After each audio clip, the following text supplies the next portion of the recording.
და ჩვენ წინ გველოდება პირდაპირ ჩართვა როგორც უკვე გითხარით ბიძინა გიორგობიანის საზოგადოებრივი მოძრაობის ერთიანი ნეიტრალური საქართველოს ერთ-ერთი დამფუძნებელი ჩაგვერთვება. გამარჯობათ ბატონო ბიძინა, მოგესალმებით. მადლობა გადაცემაში მონაწილეობისთვის. და ბუნებრივია. გამარჯობათ. პირველ კითხვას დავსვამ იმის შესახებ, რაზეც დღეს განაცხადი გააკეთეთ.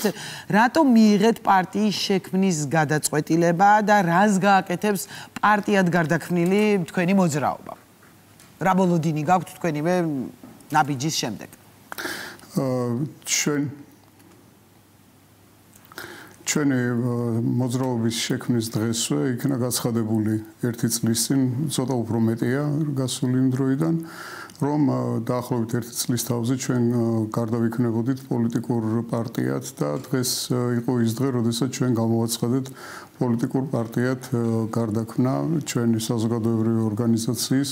მე ვფიქრობ, რომ საქართველოს მომავლისათვის და საქართველოს პოლიტიკური ცხოვრებისათვის ნეიტრალიტეტის პლატფორმაზე მდგარი პოლიტიკური ორგანიზაცია იქნება ძალიან კარგი შენაძენი და საქართველოს მომავლისათვის მისი ტერიტორიული მთლიანობის აღდგენისათვის და ეკონომიკური ცხოვრების რას გულისხმობს ეს ნეიტრალიტეტი უფრო უკეთ რომ განმარტოთ ბატონო ბიძინა თუ შეიძლება შემდეგ?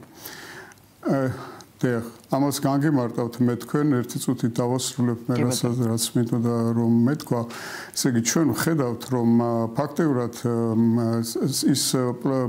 ის პოლიტიკური სტრატეგიული პარტნიორები, რომლებიც აქამდე საქართველოს საგარეო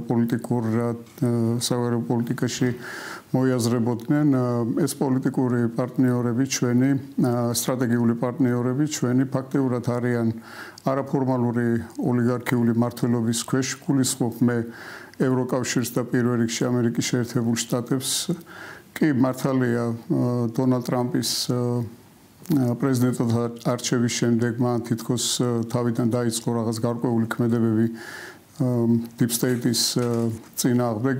ეს ამ სიტყვების ქვეშ იგულისხმება სწორედ ის არაფორმალური ოლიგარქიული მმართველობა, მაგრამ ჩვენ ვხედავთ, რომ ამ სიტყვების უკან არაფერი არ დგას და ფაქტიურად ის ასრულებს სწორედ მათ დაკვეთას და მიდის მათი საქმიანობის გზით, როგორც წინა ადმინისტრაციის რეჟიმში. ანუ ტრამპის ადმინისტრაციაში უკაცრავად დავაზუსტებ. ეჭვი შეიტანეთ და შეგაქვთ ბატონო ბიძინა, იმიტომ რომ გაცხადებულ ბრძოლაშია, ასე ვთქვათ, ახალი ადმინისტრაცია, ეგრეთ წოდებულ Deep State-თან. რასაც თავად პრეზიდენტი ტრამპიც ამბობს ხოლმე. სიტყვიერად კი. ხო, ანუ და ეჭვი შეგაქვთ ახლა ამაშიც? კი, სიტყვიერად ამბობს, მაგრამ იმიტომ რომ აი თქვენ ხედავთ მარტო ჩვენი მაგალითით რა თქმა უნდა დედამიწა ჩვენ გარშემო არ ბრუნავს, მაგრამ თქვენ ნახეთ რომ აი 4 ოქტომბრის სახელმწიფო გადატრიალების მცდელობა არც ევროკავშირის რომელიმე სტრუქტურამ, არც ამერიკის შეერთებული შტატების სახელმწიფო ადმინისტრაციამ, ან საგარეო ესე იგი სახელმწიფო მდივანმა არც დაგმო, არც გამოეხმაურა ეს პირდაპირ შტურმს პრეზიდენტის რეზიდენციაზე. ასეთივე შტურმი ნახეთ ჩვენ თეთრი სახლის შემთხვევაშიც არა, მაშინ იყო მთელი ამბავი, ბევრი ხალხი იყო დაპატიმრებული და ასე შემდეგ. მე ამის თქმა მინდა რომ არსებული სურათი, დღეს არსებული სურათი განსაკუთრებით ევროკავშირში ჩვენ გვაძლევს იმის თქმის უფლებას, რომ ყოფილი სტრატეგიული პარტნიორების არჩევანში საქართველოს დაუშვა შეცდომა თავის დროზე. შეიძლება შეცდომა იმ მომენტში არ იქნა დაშვებული, მაგრამ ეს სტრატეგიული პარტნიორებად მიჩნეული ვინ უნდა აგვერჩია ბატონო ბიძინა, ვინ უნდა ყოფილიყო პარტნიორი ამ ქვეყნის? მოხდა მათი ტრანსფორმაცია.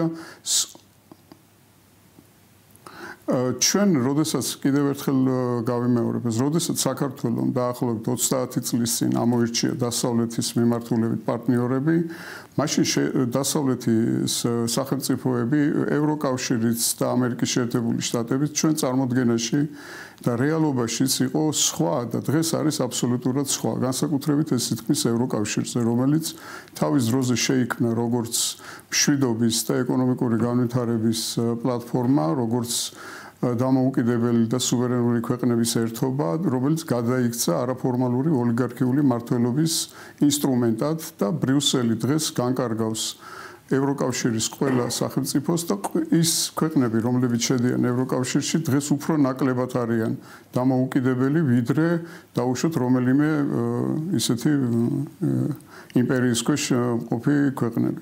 მათი სუვერენული უფლებები არის დაქვეითებული უაღრესად. თქვენ ხედავთ, რომ ერთმანეთის მიყოლებით ყველა ქვეყანაში ეს ბრიუსელის მარიონეტი პოლიტიკური ძალები აგებენ არჩევნებს, ან მათი პოლიტიკური წონა იკლებს უაღრესად და მაგალითად იგივე საფრანგეთში, იგივე გერმანიაში, ინგლისში ცოტა სხვა ვითარება, იმიტომ რომ არც არის ევროკავშირის წევრი.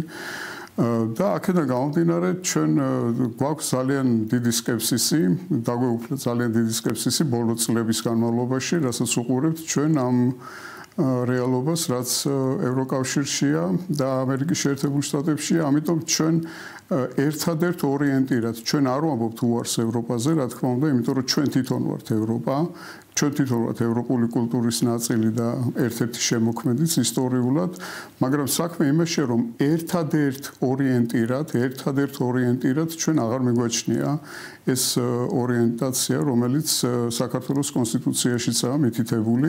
მაგრამ საქართველოს მოსახლეობის უდიდეს ნაწილს ბატონობიძინა ყველა გამოკითხვით თუ კი ეს მიაჩნია, როგორ ფიქრობთ? აი, ვისი მხარდაჭერის იმედი გაქვთ მაშინ? ხო, როდესაც ევროპასაც აკრიტიკებს. ძალიან მაინტერესებს. რა ვიცი, ნებისმიერი გამოკითხვა ამას უჩვენებდა. ქართული საერთაშორისო სანდო, არასანდო, ვისთვის სანდო, ვისთვის უჩვენებდა კი მანამდის, ვიდრე დაუშვათ ისინი არ ჩაიძირებოდნენ. ვერ გავიგე რა თქვით. არა, ვისთვის სანდო, ვისთვის არასანდო, მაგრამ ყველა ტიპის კვლევაში ასე ჩანდა თქო. იუმორით თქვით. არა, სანდოზე გავიღიმე, ვიღაცა რაღაც კვლევას ენდობა, ვიღაცა რაღაცას არ ათქო, მაგრამ ყველა კვლევით ასე იყო თქო რა, ამის თქვა მინდოდა. გასაგებია. დიახ. გასაგებია კი ეს იყო მანამდის ვიდრე დაუშვათ ჩაიძირებოდნენ ისეთ რაღაც გენდეროცენტრულ პოლიტიკაში, რომელშიც დღეს არიან ის. თქვენ იცით, რომ სულ რაღაც 2 კვირის წინ ბრიუსელში წარადგინა ურსულა ფონ დერ ლაიენმა 2026-30 წლის LGBTQ+ პოლიტიკის დოკუმენტი, სადაც წევრებისთვის და კანდიდატი ქვეყნებისთვისაც სავალდებულოა ის ღირებულებები, რომელ ღირებულებებსაც ბჭყალებში ღირებულებები მე ვგულისხმობ, რომელ ღირებულებებსაც ისინი ქადაგებენ. მე არ ვიცი ხა ამის გამოკითხვა თქვენ როგორ ბრძანებთ, ვინ ჩაატარა და როდის ჩაატარეს, რომ საქართველოს მოსახლეობა ამას დაუჭერს მხარს. ევროინტეგრაციას რომ უჭერს მხარს. გამოკითხვა ჩვენ უნდა კიდევ ერთხელ ჩავატაროთ. თქვენ ეგ უნდა მეკითხა, რომ უჭერს მხარს ეს ნანახი გვაქვს, თქვენ ითხოვთ ახალი გამოკითხვის ჩატარებას? უჭერდა დიახ, ჩვენ ვითხოვთ ახალი გამოკითხვის ჩატარებას, აი ესეთ ევროკავშირს თუ უჭერს საქართველოს მოქალაქეები მხარს, რომელიც ავალდებულებს სკოლებში შესვლას და სკოლის ასაკის მოსწავლეებისათვის სქესის შეცვლის ოპერაციებზე არ შეუძლიათ რომ მშობლებს მოახდინოს ზეგავლენა და იქ ძალიან ბევრი კიდე წვრილმანია ისეთი, რომელიც აბსოლუტურად მიუღებელია ჩვენი ეროვნული იდენტობისათვის და ჩვენი მენტალიტეტისათვის. ისევე როგორც ბევრი ევროპული ქვეყნისთვის არის ეს მიუღებელი. ამას ადასტურებს გამოკითხვები. ისევე როგორც ბევრი ევროპული ქვეყნისთვის, სხვათა შორის, ახლა უკვე არიან იმ ზომის მისული, რომ ბრიუსელის ბიუროკრატები ამბობენ, რომ უნგრელები არ არიან ევროპელებიო და სლოვაკები არ არიან ევროპელები და კიდე ახლა დაუმატებენ ალბათ ჩეხებსაც და თქვენ ხედავთ უკვე იქ რა მდგომარეობაცაა, რომ იქ შეიქმნა უკვე ინიციატივა, რომ ვიშეგრადის ქვეყნების ძველი ჯგუფი პოლონეთის გამოკლებით ვიშეგრადის ქვეყნებმა შეიძლება შიგნით ევროკავშირში შექმნა გაერთიანება, რომელიც ხელს შეუწყობს იმისათვის, რომ ამ სახელმწიფოებმა თავი დაიცვან იმ არაფორმალური ოლიგარქიული მმართველობისაგან, რომელზეც მე მოგახსენეთ დასაწყისში. კარგი, ბატონობიძე, ჩვენ ვფიქრობთ, რომ ნეიტრალური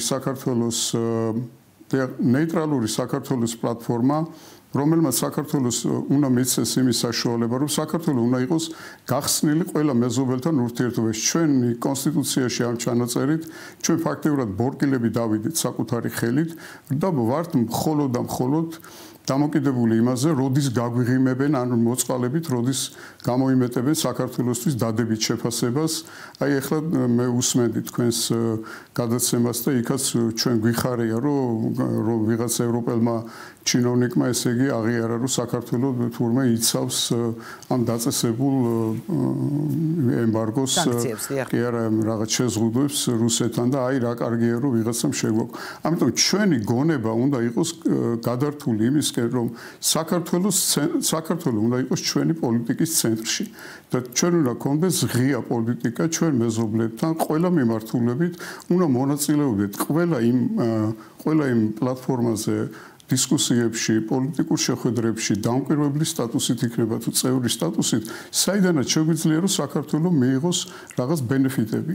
არ შეიძლება რომ ეკონომიკურად ჩვენ ვიყოთ დამოკიდებული საქართველოსთან ასე დაშორებით მდებარე ევროკავშირზე და განსაკუთრებით ამერიკის შეერთებულ შტატებზე, რომელიც რამდენიღაც და მაშინ ნეიტრალიტეტის შემთხვევაში ბოლო კითხვა ეს იქნება ბატონობიძინა არ მონაწილეობდეთ რა იქნება ჩვენი უსაფრთხოების გარანტია ასე ვთქვათ ქვეყნის უსაფრთხოების უსაფრთხოება როგორ წარმოგიდგენიათ და უნდა დავასრულოთ როგორ ეწურება ნეიტრალიტეტის პირობებში უსაფრთხოების გარანტია კარგით კი ბატონო თუ მაშინ ამაზეც გეტყვით რომ უსაფრთხოების გარანტიას ქვეყნებს აძლევს მხოლოდ საკუთარი თავი და მეტი არავინ და საკუთარი გონივრული პოლიტიკა, მოქნილი პოლიტიკა, მეზობლებთან ურთიერთობა იმისაკენ რომ არ შევიდეს კონფლიქტში და არ მიიღოს მონაწილეობა კონფლიქტურ მხარეებს შორის რომელიმე ერთი თუ არის ჩვენს მიერ აღიარებული აჩემებულად რაღაც ჩვენი სტრატეგიული პარტნიორი ჩვენ აღმოჩნდებით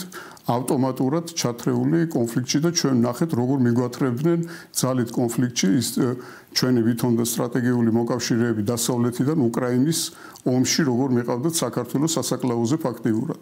ამიტომ ჩვენ უნდა გქონდეს ჩვენი ინტერესები კვეთრად განსაზღვრული და გამოკვეთილი და არ უნდა ვიყოთ ილუზიებში რომ ევროკავშირში ხედან ვიღაც ბრიუსელში კეთილი ბიძიები და ელოდებიან საქართველოს როდის შევა ევროკავშირში. ჩვენი დამოუკიდებლობა და ჩვენი უსაფრთხოება დამოკიდებულია პირველ რიგში ჩვენს გამჭრიახობაზე, ჩვენს ისტორიულ გამოცდილებაზე და ჩვენს ქცევაზე. მადლობა და როდის დააფუძნებთ პარტიას და არ იქნება ეს პარტია 2028 წლის არჩევნებისთვის მომზადების პროცესში, ანუ ასე აპირებთ და დაგემშვიდობებით ამ კითხვის შემდეგ. დიახ, ჩვენ ალბათ ვაპირებთ, ჩვენ უახლოეს ხანში 2025 წლის მიწურულამდის მოვახერხებთ იმას, რომ ჩავატარო დაფუძნებელი პარტიის დამფუძნებელი კრება და უკვე დავიწყებთ ჩვენ პარტიის სტრუქტურულ მშენებლობას, რომ მოვემზადოთ 2028 წლის არჩევნებისათვის ღირსეულად და ვეცადოთ, რომ ამ პოლიტიკურ პლატფორმას ჰქონდეს პარლამენტში წარმომადგენლობა. გასაგებია. მადლობა დიდი რომ პასუხობდი ჩვენს კითხვებს ბატონობიძინა გიორგობიანი, ნეიტრალური საქართველოს საზოგადოებრივი მოძრაობის დამფუძნებელი, თუმცა მომავალში უკვე პარტიის დამფუძნებელი საზოგადოებრივი მოძრაობამ გადაწყვიტა პოლიტიკურ პარტიად ჩამოყალიბდეს. ასეთი იყო დღევანდელი ღამის კურიერი, ჩვენ ერთმანეთს კვლავ შევხვდებით ორშაბათს, სწორედ ამ დღემდე გემშვიდობებით და დიდი მადლობა რომ გვიყურებთ. ნახვამდის.